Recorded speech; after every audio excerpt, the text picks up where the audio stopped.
Aunty আমার মাথায় হাত বুলিয়ে দিচ্ছিলেন। আমি ভেবেছিলাম তিনি হয়তো আমাকে সাহায্য করতে চাচ্ছেন। তার ব্যবহারে মনে হলো তিনি আমাকে স্বস্তি দিতে চান। এরপর আমি এত ক্লান্ত হয়ে পড়েছিলাম যে ঘুম এসে গেল। আন্টি বললেন, তুমি আমার বেডরুমে গিয়ে ঘুমিয়ে নাও। আমি এতটাই ঘুমের ঘোরে ছিলাম যে কোনো প্রশ্ন না করে সোজা তার বেডরুমে গিয়ে ঘুমিয়ে পড়লাম। সকালে ঘুম থেকে উঠে আমি চমকে গেলাম। দেখলাম আন্টি একই ঘরে আমার কাছেই শুয়ে আছেন। এই পরিস্থিতি দেখে আমি দ্রুত তার থেকে দূরে সরে এলাম। তিনি তখন একটি নাইট ড্রেস পরেছিলেন। আমি বুঝতেই পারিনি গভীর ঘুমের কারণে কিভাবে তিনি আমার পাশে এসে শুয়ে পড়েছেন। আমি আরও দেখলাম আমার শার্ট তখন আমার গায়ে ছিল না। তারপর থেকে আমার আন্টি দেখতে অনেক সুন্দর ছিল। তিনি সব সময় শাড়ি পরে থাকতেন, যা তাকে আরও সুন্দর করে তুলত। একটু স্বাস্থ্যবান হওয়ায় সব কিছুতেই তাকে অসাধারণ লাগত।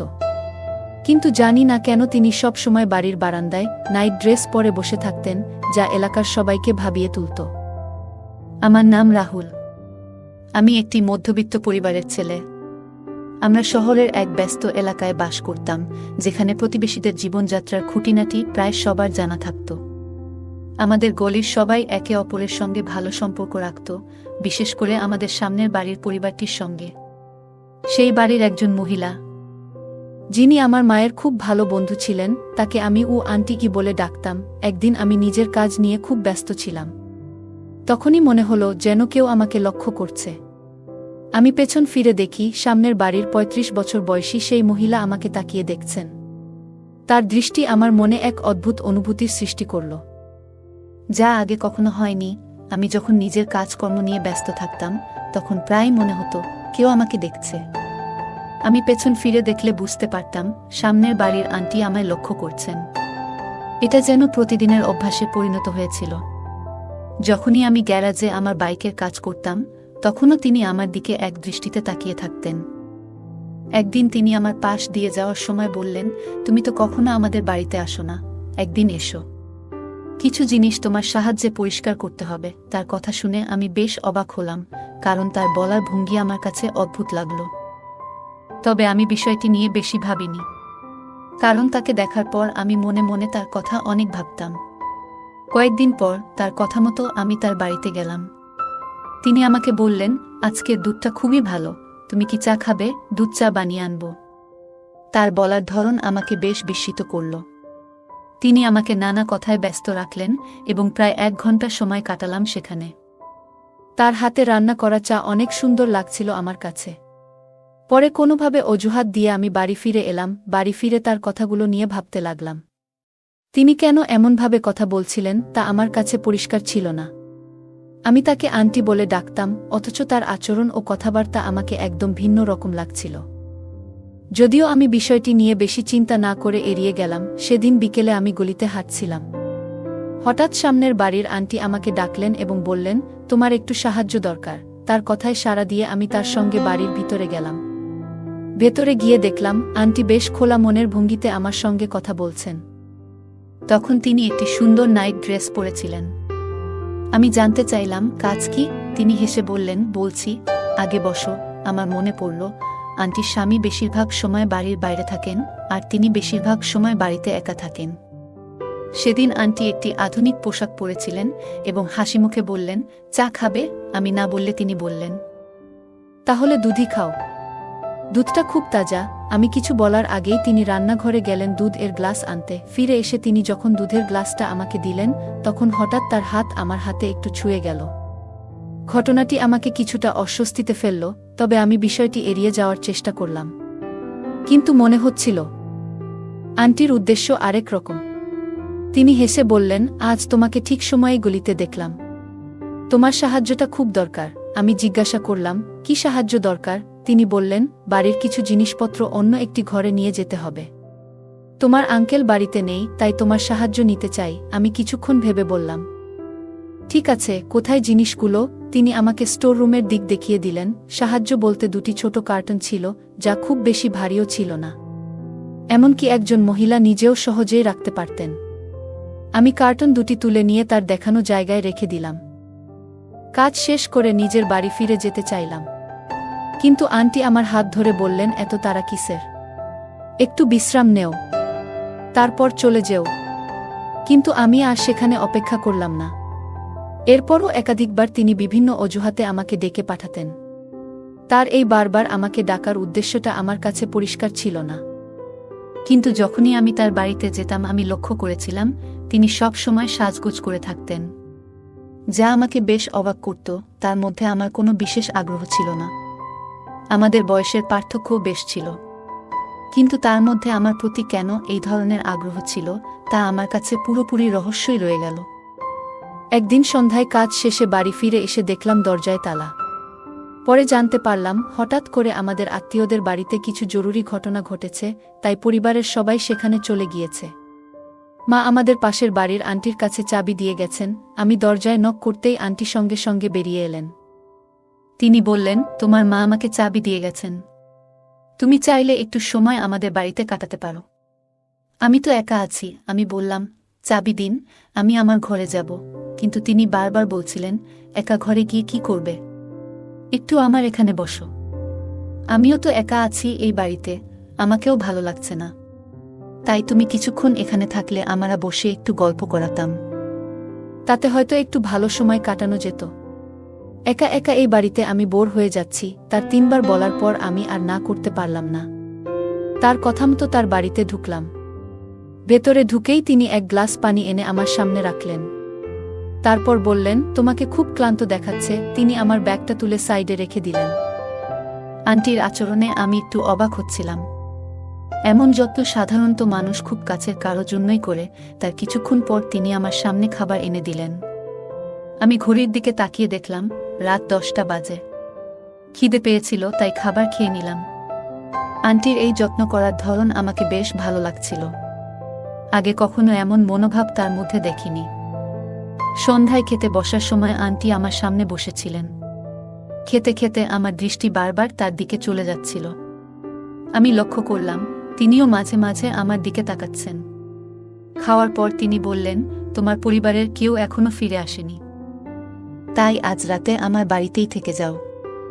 আমি তোমার সব খেয়াল রাখব, তোমার কোনো অসুবিধা হবে না। তার কথাগুলো যেন এক ধরনের বিশেষ যত্নের বার্তা দিচ্ছিল। তিনি যেভাবে আমার খেয়াল রাখছিলেন, আমি মনে মনে ভাবছিলাম কেমন হতো যদি আমার স্ত্রীও এমন হতো। বিয়ে করলে আন্টির মতো এমন সুন্দর নারীকেই করব। এইসব ভাবনায় ডুবেছিলাম যখন আন্টি হঠাৎ আমার কাছে এসে আমার মাথায় হাত বুলিয়ে বললেন, আজ তো তুমি অনেক দেরি করে এসেছ, নিশ্চয়ই খুব ক্লান্ত হয়ে গেছ। আমি তোমার মাথায় একটু মালিশ করে দিই। তার হাতের স্পর্শ আমাকে স্বস্তি দিচ্ছিল, কিন্তু আমার মনে নানা রকম চিন্তা ঘুরপাক খাচ্ছিল। আমার পরিবারের কেউ সেদিন ফিরে আসবে না বলেই মনে হচ্ছিল। আর আন্টি তার বাড়িতে একাই ছিলেন। প্রথমে আমার মনে হচ্ছিল এটা ঠিক নয়, এমন অবস্থায় থাকা উচিত কিনা তা নিয়ে আমি দ্বিধায় পড়ে গিয়েছিলাম। কিন্তু পরে ভাবলাম, আমাদের বাড়ি তো একেবারে কাছেই, রাতে এখানেই থাকি, সকালে তাড়াতাড়ি চলে যাব। আন্টি আমার মাথায় হাত বুলিয়ে দিচ্ছিলেন। আমি ভেবেছিলাম তিনি হয়তো আমাকে সাহায্য করতে চাচ্ছেন। তার ব্যবহারে মনে হলো তিনি আমাকে স্বস্তি দিতে চান। এরপর আমি এত ক্লান্ত হয়ে পড়েছিলাম যে ঘুম এসে গেল। আন্টি বললেন, তুমি আমার বেডরুমে গিয়ে ঘুমিয়ে নাও। আমি এতটাই ঘুমের ঘোরে ছিলাম যে কোনো প্রশ্ন না করে সোজা তার বেডরুমে গিয়ে ঘুমিয়ে পড়লাম। সকালে ঘুম থেকে উঠে আমি চমকে গেলাম। দেখলাম আন্টি একই ঘরে আমার কাছেই শুয়ে আছেন। এই পরিস্থিতি দেখে আমি দ্রুত তার থেকে দূরে সরে এলাম। তিনি তখন একটি নাইট গাউন পরেছিলেন এবং বললেন, আমি আসলে বাইরে সোফায় শুয়েছিলাম, কিন্তু সেখানে খুব ঠান্ডা লাগছিল, তাই তোমার পাশে এসে শুয়ে পড়েছি। এই পুরো ঘটনা আমাকে বেশ অস্বস্তিতে ফেলে দিল। আমি বুঝতেই পারিনি গভীর ঘুমের কারণে কিভাবে তিনি আমার পাশে এসে শুয়ে পড়েছেন। আমি আরও দেখলাম আমার শার্ট তখন আমার গায়ে ছিল না। তাড়াতাড়ি শার্ট পরে আমি তার বাড়ি থেকে বেরিয়ে গেলাম। নিজের বাড়ির দরজা খুলে ভেতরে ঢুকে অনেকটাই স্বস্তি পেলাম। এর কিছুক্ষণ পর আমার পরিবারের সবাই ফিরে এলো। আমি তাদের জিজ্ঞেস করলাম তারা এত রাতে কোথায় ছিল। তারা তখন আমাকে পুরো বিষয়টি ব্যাখ্যা করল। পরের দিন সকালে আমার পরিবারের সদস্যরা ফিরে এসে জিজ্ঞেস করলেন, তুমি কি পাশের বাড়ির আন্টির কাছ থেকে চাবি নিয়ে এসেছ? আমি কোনো রকমে একটা অজুহাত দিলাম এবং তাদের বললাম না যে আমি গত রাত আন্টির বাড়িতেই কাটিয়েছি। এরপর থেকে আমি ভাবতে শুরু করলাম কিভাবে এতটা নির্লিপ্ত হয়ে আমি তার বাড়িতে ঘুমিয়ে পড়লাম। এমনকি আন্টি কখন ঘরে এসেছেন তাও টের পাইনি। আগের রাতে যা ঘটেছিল তা নিয়ে আমার মনে একের পর এক প্রশ্ন ঘুরছিল। তার দেওয়া খাবার খাওয়ার পরেই আমি গভীর ঘুমে তলিয়ে গিয়েছিলাম। মনে হচ্ছিল হয়তো এমন কিছু হয়েছে যা আমি বুঝতেই পারিনি। তবে রাতটি আমাকে আন্টির প্রতি এক ধরনের অন্যরকম অনুভূতির দিকে নিয়ে গিয়েছিল। যদিও তিনি বিবাহিত ছিলেন, তাই আমি আমার অনুভূতিগুলো নিয়ন্ত্রণে রাখার চেষ্টা করছিলাম। পরদিন কাজ করতে গিয়ে সারা দিন আন্টির কথাগুলো আমার মাথায় ঘুরছিল। তার ব্যবহারে একটা আলাদা আকর্ষণ জন্ম নিয়েছিল। আমি নিজেকে বারবার সামলানোর চেষ্টা করছিলাম। একদিন সন্ধ্যায় আমি গলির পাশ দিয়ে হাঁটছিলাম। দেখলাম আন্টির বাড়ির দরজা বন্ধ। প্রতিদিন এই পথ দিয়ে যাওয়ার সময় তাকে প্রায় বারান্দায় দেখা যেত।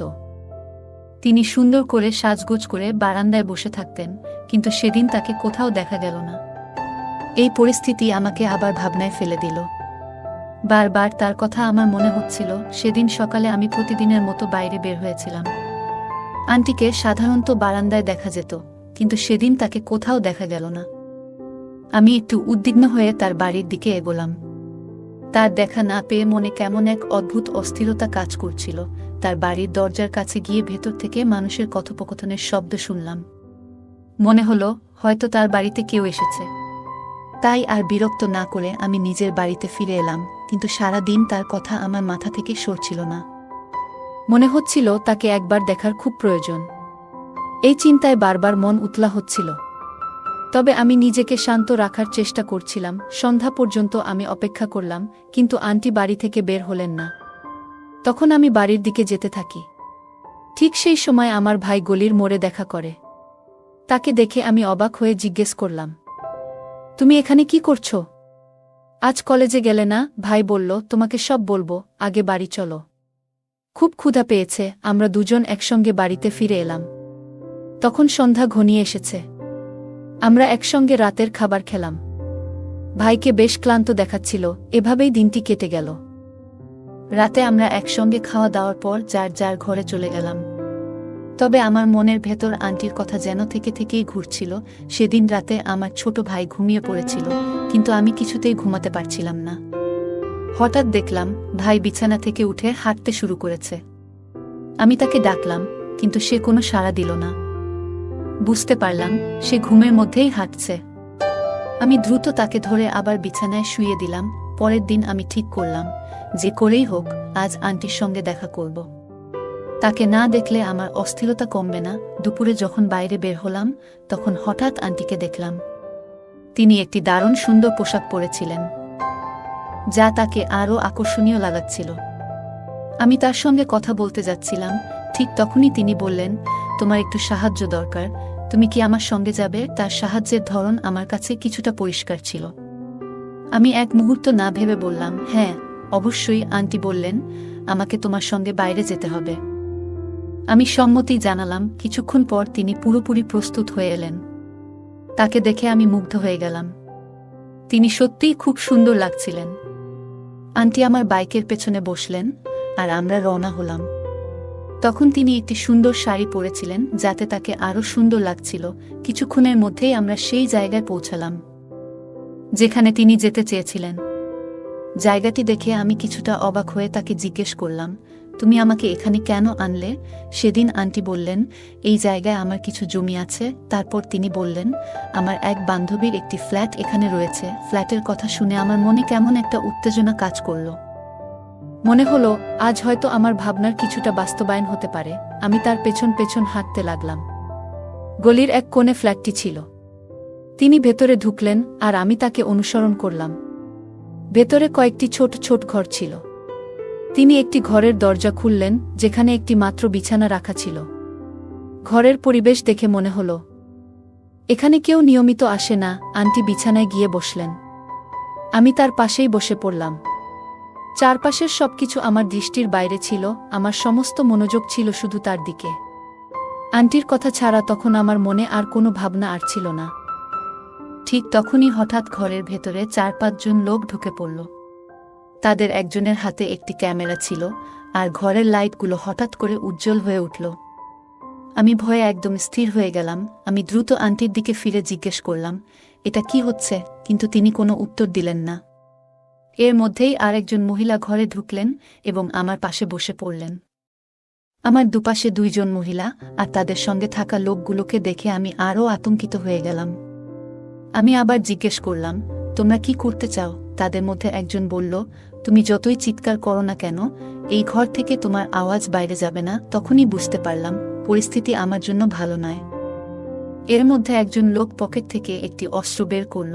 আমাকে ভয় দেখিয়ে একজন বলল, তোমার যদি প্রাণ বাঁচাতে হয় তবে আমাদের কথা শুনতে হবে। আমি বুঝতে পারলাম আমি বড় বিপদে পড়েছি। আন্টির পিছু নিয়েছিলাম আমার ইচ্ছা পূরণের জন্য, কিন্তু এখন পরিস্থিতি এমন জায়গায় পৌঁছে গেছে যা আমার জন্য ভয়ঙ্কর। এরপর সেই দুই মহিলা আমার কাছে আসার চেষ্টা করল, আর ক্যামেরা হাতে থাকা ব্যক্তি আমাদের ভিডিও করতে লাগল। তখনই বুঝলাম এটা একটা ফাঁদ। আমাকে ইচ্ছাকৃতভাবে বিপদে ফেলার চেষ্টা করা হচ্ছে। কিছুক্ষণের মধ্যেই দরজায় জোরে জোরে আওয়াজ হতে লাগল। কেউ দরজা খুলছিল না, তাই বাইরে থেকে দরজা ভেঙে ফেলা হলো। পুলিশ ভেতরে ঢুকে পড়ল।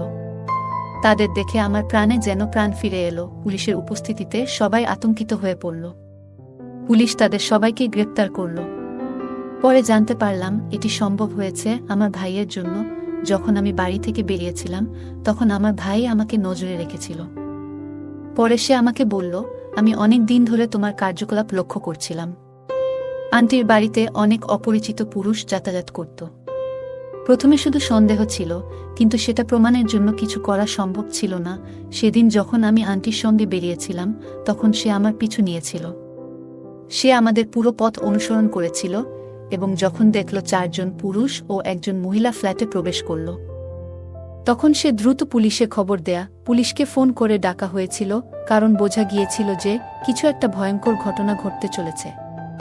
সামনের বাড়ির আন্টি একজন ভুল পথে চলা মহিলা ছিলেন, আর তার স্বামীও একই ধরনের ব্যক্তি ছিলেন। এই ব্যক্তি তার স্ত্রীকে দিয়ে বিভিন্ন অপকর্ম করাতেন, সারাদিন বাড়ির বাইরে কাটাতেন এবং এমন ধরনের কাজের সঙ্গেই জড়িত থাকতেন। তবে আজ পর্যন্ত আমরা বুঝতেই পারিনি যে সামনের বাড়িতে কি চলছে। তদন্তের পরে জানা যায় আন্টিকে 1 বছরের কারাদণ্ড দেওয়া হয়েছে। তিনি শুধু আমার সঙ্গেই নয়, আরও অনেক ছেলেকে এভাবে বিপদে ফেলেছিলেন, কিন্তু তারা আমাদের পাড়ার বাসিন্দা ছিলেন না। এই ঘটনা প্রথমবার খবরের কাগজে প্রকাশিত হয়েছিল। এর কারণ ছিল এই বাড়িটি বিক্রি করে তারা চলে যাওয়ার প্রস্তুতি নিচ্ছিল। তারা চলে যাওয়ার আগে আমাকে প্রতারণার শিকার করতে চেয়েছিল। তারা আমার একটি ভিডিও বানিয়ে ব্ল্যাকমেইল করার পরিকল্পনা করেছিল এবং আমার কাছ থেকে প্রচুর টাকা হাতিয়ে নেওয়ার চেষ্টা করেছিল। কিন্তু আমার ভাইয়ের সতর্কতার কারণে আমি এই ফাঁদ থেকে রক্ষা পাই। আপনাদের সবাইকে একটি পরামর্শ দিই, কখনোই এমন কোনো মহিলার প্রলোভনে পড়বেন না যিনি আপনাকে তার বাড়িতে ডেকে নেবেন। মনে রাখবেন, সব নারী খারাপ নয়, কিন্তু একা কোনো অপরিচিত বাড়িতে প্রবেশ করা ঝুঁকিপূর্ণ। যে কোনো সময় আপনার বিপদ ঘটতে পারে। গল্পে দেখা যায় পাশের বাড়ির আন্টি প্রথমে রাহুলের মনে এক ধরনের প্রভাব ফেলে এবং ধীরে ধীরে তার মনোযোগ আকর্ষণ করে। এটি একটি সাধারণ বাস্তবতা যে অপরিচিত ব্যক্তির প্রতি অতি আকর্ষণ বিপদের কারণ হতে পারে। রাহুল না বুঝেই তার ফাঁদে পড়ে। অপরিচিত কারো প্রতি অতি বিশ্বাস বা ঘনিষ্ঠতা ঝুঁকিপূর্ণ হতে পারে। নিজের সুরক্ষার জন্য সবসময় সতর্ক থাকা উচিত। আন্টি যখন রাহুলকে তার সঙ্গে যেতে বলে তখন সে কোনো কিছু না ভেবেই রাজি হয়। পরে সে বুঝতে পারে যে এটি একটি বড় ধরনের ফাঁদ। কোনো প্রলোভন বা আবেগের বশে সিদ্ধান্ত নেওয়া উচিত নয়। যে কোনো প্রস্তাবে সাড়া দেওয়ার আগে সেটি নিয়ে ভাবা এবং যাচাই করা জরুরি। গল্পে দেখা যায় ভাইয়ের দ্রুত পদক্ষেপ এবং পুলিশের সাহায্য নেয়ার জন্য সে আগেই প্রস্তুতি নিয়ে রেখেছিল। এর ফলে রাহুল রক্ষা পায়। এটি পরিবারের প্রতি আমাদের দায়িত্ব এবং একে অপরের প্রতি বিশ্বাসের গুরুত্বকে সামনে আনে। পরিবার আমাদের জীবনের সবচেয়ে বড় সুরক্ষা। তাদের সঙ্গে ভালো সম্পর্ক বজায় রাখা এবং প্রয়োজনের সময় সাহায্য চাওয়া খুবই গুরুত্বপূর্ণ। গল্পটি আমাদের একটি বড় শিক্ষা দেয় যে জীবনে অন্ধবিশ্বাস, প্রলোভন এবং অসচেতনতা আমাদের বড় ধরনের বিপদে ফেলতে পারে। একই সঙ্গে সচেতনতা, সতর্কতা এবং পরিবারের সহযোগিতা আমাদের সুরক্ষিত রাখতে পারে। প্রতিটি পদক্ষেপে চিন্তাভাবনা করে সিদ্ধান্ত নেওয়া আমাদের জীবনে শান্তি এবং নিরাপত্তা আনতে সাহায্য করে। নিজের সুরক্ষার জন্য সবসময় সতর্ক থাকুন এবং পরিবারের সঙ্গে আপনার সম্পর্ক মজবুত রাখুন। জীবনকে সহজ করে তুলতে এই শিক্ষাগুলি কাজে লাগান। এই ছিল আজকের গল্প। গল্পটি সম্পর্কে আপনার মতামত কি তা অবশ্যই কমেন্ট বক্সে জানান। যদি গল্পটি ভালো লেগে থাকে তাহলে ভিডিওটি লাইক করুন এবং বাংলা অডিও স্টোরি চ্যানেলটি সাবস্ক্রাইব করুন। সঙ্গে বেল আইকনে ক্লিক করে অল সেট করুন যাতে নতুন ভিডিও নোটিফিকেশন সঙ্গে সঙ্গে পান। ধন্যবাদ।